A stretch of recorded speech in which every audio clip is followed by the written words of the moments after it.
Hello po, good morning po sa inyong lahat at sa aking mga kaibigan dyan sa YT, yung mga small YouTuber. So, good morning po sa inyong lahat.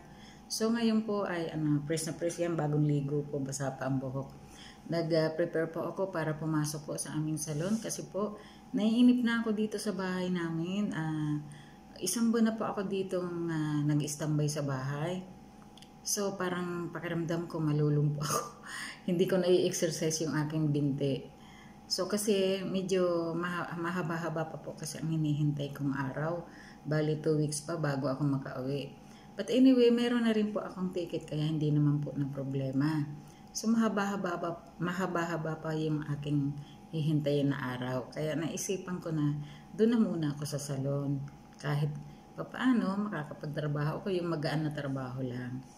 So, ayan nga po, kung pwede nga lang po, bukas na. Kaso nga po, yung nakuhang schedule ng aking flight ay by September pa. Kaya, ito, para hindi tayo mainip sa bahay, dun muna tayo sa salon magtambay. So, anyway, maraming salamat po sa inyo. At yun nga po ay... sa pagkakasakit ko po ay 3 weeks ako na hindi nag-YT kaya anong nangyari sa aking channel hindi po maganda pero okay lang, mag-umpisa tayo sa umpisa, wala naman pong bayad yon. So maraming salamat po sa inyo.